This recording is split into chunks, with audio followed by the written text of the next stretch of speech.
Welcome back to Unapologetically Woman. This year we are celebrating phenomenal women all across Kentucky who make no apologies for their perspectives or the impact they're making in the community. Today we are celebrating Dr. Kinga Mnich. Dr. Kinga is a social psychologist and founder of the Prison Yoga Project in South Africa. Unapologetically Woman, Dr. Kinga Mnich, that's you. Welcome to our show. Thank you. Thanks for having me. I'm so excited to have you and just to hear your story. Let's start out by talking about how you got to Kentucky. That's a very long story, right? So the path to Kentucky actually led through multiple other countries. I was born in Poland, and when I was about 4.5 years, my parents had to flee and left Poland to Germany, where I grew up, basically. And it all really started in an immigration camp. So I know that some people now are familiar with that term because it has been being thrown around. Yeah, and from there on, let me restart this. Okay. One of the reasons why my parents really wanted to leave Poland was not only the socialism and the lack of opportunities and poverty and everything that was going on back then, but another reason was really wanting to explore the world, to travel, to see places, to meet other people, to explore different cultures. And during socialism, people in Eastern Europe were not allowed to leave their countries, except if they were in very specific positions. And so they really left, technically illegally, so it's a crazy story, a very long story. But that whole momentum and the idea of wanting to explore other countries and cultures is really what was given to me by my parents, and has been since then really one of the driving forces through everything that also, then brought me here to Lexington, Kentucky. So growing up in Germany, I was pretty fortunate because we were close to Frankfurt, which is a very multicultural city. I went to a very multicultural school with, I think we had like 169 different languages, in the school. So it was really cool. We were a very diverse school. Everyone was interested and curious.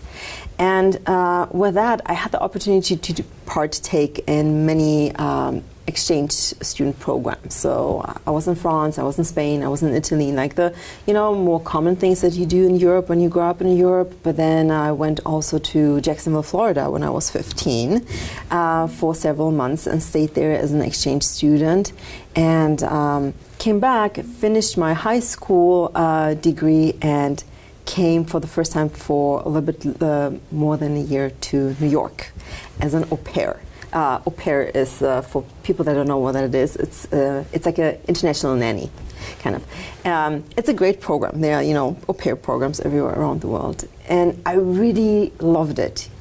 Just being in the vicinity of New York and experiencing the city and being able to go to university there. So I explored a couple of classes, and I really enjoyed it. So there was always this draw to the US.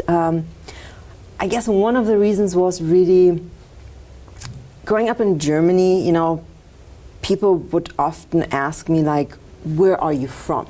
And that question can be asked in two ways. Like, one way is, hey, where are you from? Right? Like, I really want to hear your story. I want to learn something from you. And then there's a different way. There's this way of, like, where are you from? And that is more the way that it kind of like happened quite often while growing up. And when I was in New York, it was always like, oh, you're from Europe, you're from somewhere else, like, tell me something. So it was that curiosity, that wanting to connect. That spirit is what I really remembered about the US. So when I went back after that year of au pairing, I started university, and I studied sociology, art history, and philosophy. And university back then worked a bit different, so we didn't have bachelor's degrees, you just had 5-year degrees. And I loved it. I loved going to school. I know there are a lot of people that do it because they think that they need to get that degree, but I had this perfect combination, that allowed me to to enjoy it while some things were still hard. You know, there were a lot of moments that were just filled with fun. And while I was in university, I very quickly realized that if I want to continue traveling and explore the world a little bit more, I can't just go and work somewhere in a store or something like that on the side. It's just not going to give me enough money to travel. So I created my first company at the age of 20. And that was really something that gave me a lot of freedom. I had no clue what I was doing, and honestly, and it wasn't like this company, you know, where you have your why and this is your product and this is like what you're doing. It was really out of the need of, I need more money and I can't go to my parents. You know, so how am I going to be able to study full time but also make money that allows me to do the things that I want to do? But I started with my company to translate, to work as a hostess in international fairs, to work as a researcher for other companies. So I was just really, you know, offering all sorts of skills everywhere. And with that, I got also hired at the Anne Frank Institute. So we have in Germany the Anne Frank Institute in 2 cities, and they do phenomenal work against racism and anti-Semitism and any form of discrimination, trying to bring really people together. And because I speak Polish and German, and a lot of the people that left Europe also still speak Polish, I got involved in a lot of mediation projects. So we brought in, for example, Holocaust survivors, you know, that we would take on a tour and they would tell us their story. They would tell us their story of how they survived everything, you know, how they made decisions, and really shared just really everything that they were going through. And I'm telling you all these things because I know it's a lot, but all these pieces really make up who I am right now, and I think also what I'm doing right now in Kentucky. So fast forward a little bit. Throughout my studies, I came across a professor from South Africa that came for a half a year to our university, and he looked at me and he was like, "Don't you want to come to South Africa, just study, you know, for a half a year, and we will give you a scholarship, you know, and you can just explore everything." And my first reaction was like, "What am I going to do in South Africa? I don't want to go." You know, like I was always into Asia, I was doing yoga, you know, I'm vegetarian and so on. But nevertheless, I said yes. And that was really a crucial point in my life because it changed everything. It changed the way I was seeing the world, the way I was seeing my own career trajectory, the way I thought I want to live and create life, or everything, my own life later on. It was a moment in my life where I was allowed to really slow down and just like think about what it is that is important to me. So on top of that, I think what was really important in South Africa was that it is a rainbow nation. Right, yes it is. It is. And they had the apartheid, they have a very difficult history, but it is incredible to see where the country is now, and it is incredible to see what people do in order to heal the country. It is also really incredible to see how people bring people together. And so when you're traveling through South Africa and someone tells you, "Come over to my house," or, you know, "You can stay over," they mean it. Yeah. Like, you don't have to know someone to be able to be welcomed in their house and, you know, sleep in their house, and they will cook food for you and they will integrate you, and, you know, a week later you're going to be one of their closest friends, and they mean it. And that was just such a incredible experience, which brought me to the point where I went back to Germany, finished my master's degree, signed up for a PhD, came up with a topic, sold everything that I had, and moved back to South Africa in 2011. Wow. So you were asking about the story, right? And that just led me to many different aspects, with then moving to the US in 2015, first to South Carolina, in Greenville, South Carolina, and then later on from there to Lexington. What led you to move away from South Africa? My husband. Okay. Okay. I don't think that I would have moved away without him, because I really loved it, and I had a great setup between teaching at the Nelson Mandela University and running 2 projects and my own consultancy. But as an immigrant, so my husband is originally from Mexico. Oh, and wow. he lived in Detroit, worked for the automotive industry that sent him down to South Africa, and he was working in South Africa, and then South Africa didn't extend his visa.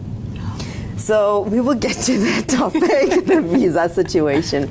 So in 2015, he had to come back to the US. Mm-hmm. And it was clear, he looked at me, he's like, are you going to come with?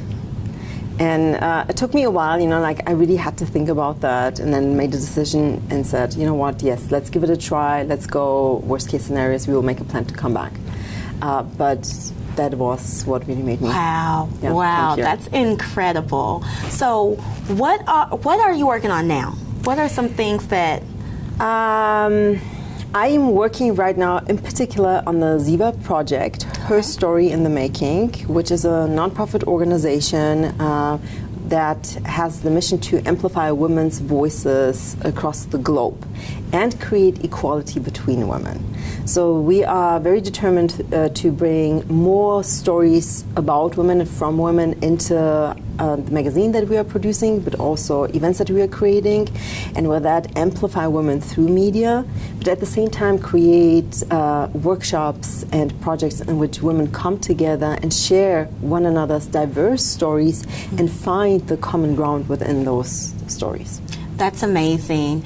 And what led you to want to do that? I know that social justice is at the forefront of everything you do, and I'm wondering what led you to do that with Ziva Project.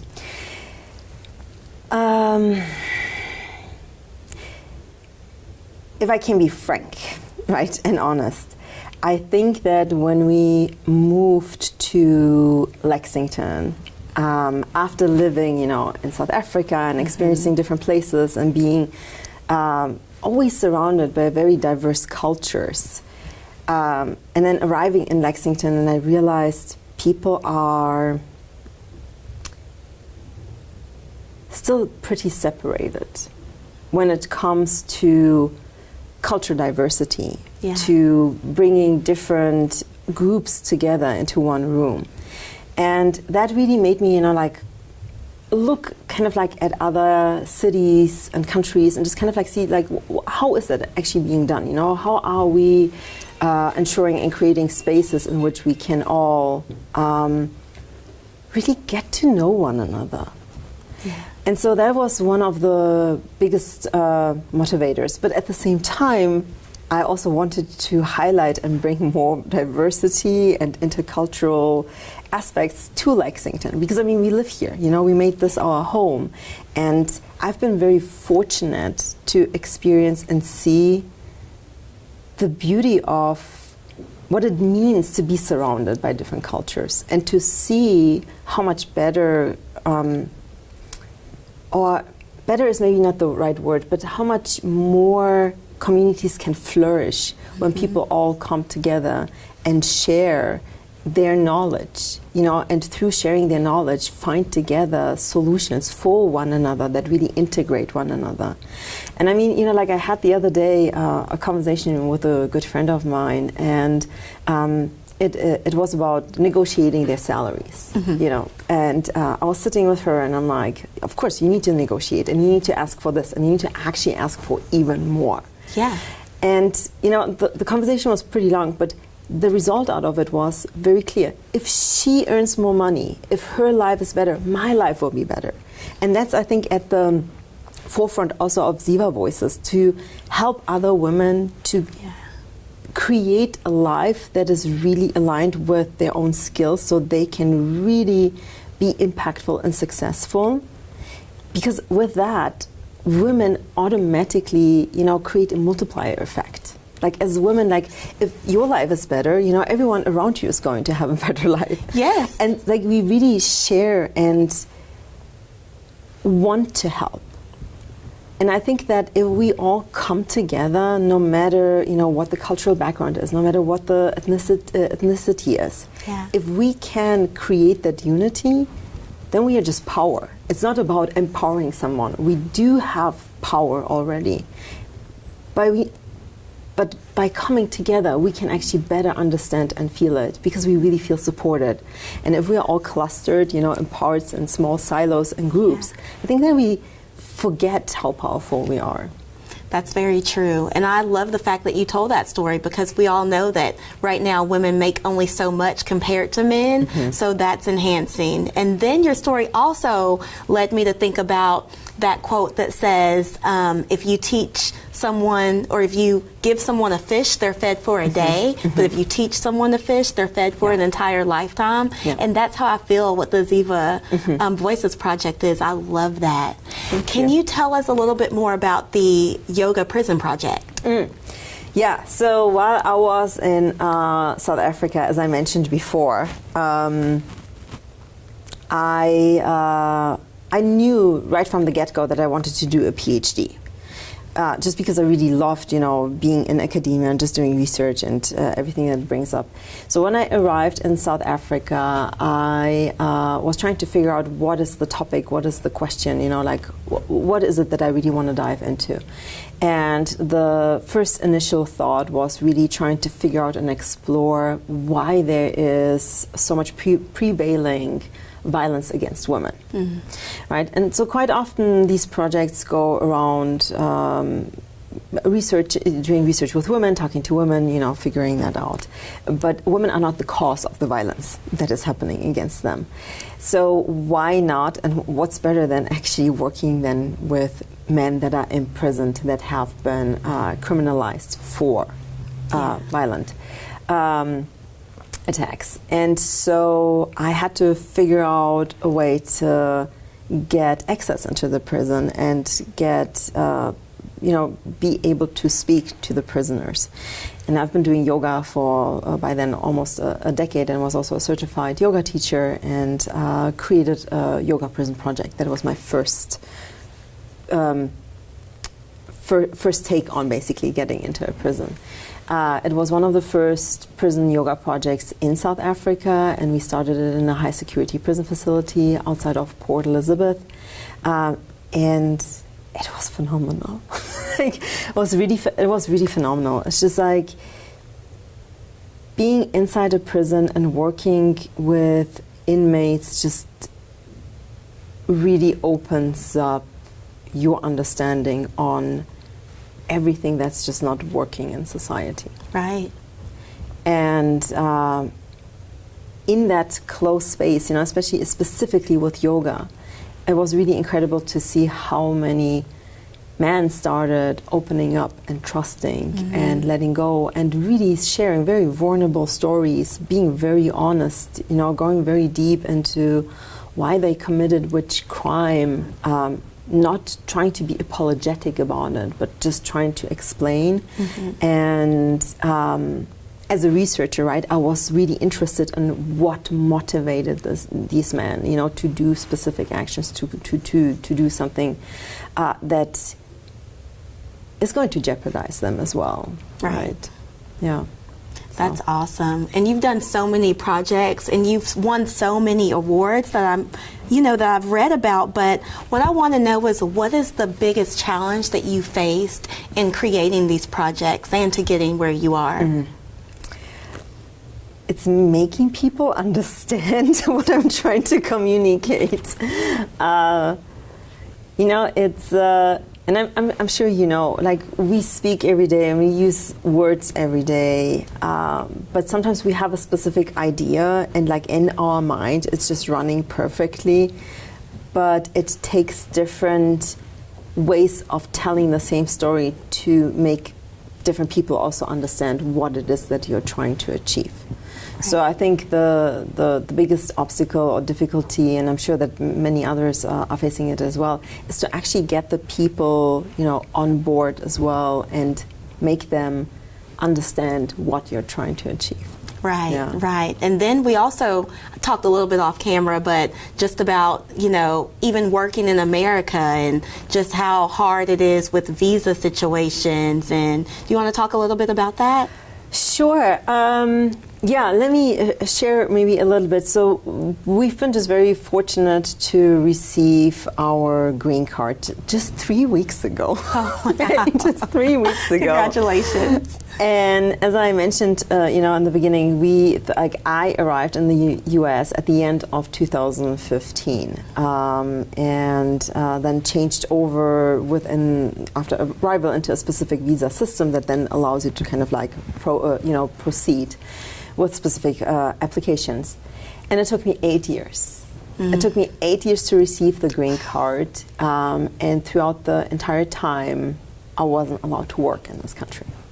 I'm not the only one. I've spoken to multiple people. There in Detroit, for example, there are self-help groups, for people that are in the same situation, and it's really interesting because I don't know why the system has to be so difficult, mm-hmm. and I am just assuming that it stems also from a place of fear, like most of the things within the world that we created, right? We create specific barriers and rules because we fear something. Right. And quite often it is the fear of the other, right? Or the fear that someone will take away something, that there's just not enough to go around. And I think at the core also of Ziva Voices, to maybe even bring it back into it after you're asking, is really this whole idea of, if we come together, we understand that there is not a lack of anything, that we just created this understanding that someone else will take away something. Mm-hmm. But studies, and research has actually shown that the more diverse a community is, the more a community flourishes. Mm-hmm. And so with that, we have to figure out how we can all communicate better with one another, how we can learn from one another, how we can invite someone, into a space also that hasn't been there before, right. Or someone that we don't necessarily agree and understand. It's this almost like we've lost the ability to have difficult conversations. That's true. That is so true. And speaking of that, for young girls looking up to you and trying to figure out life and seeing how they can do the things that you do, what is the one piece of advice that you would like to give them? Oh boy.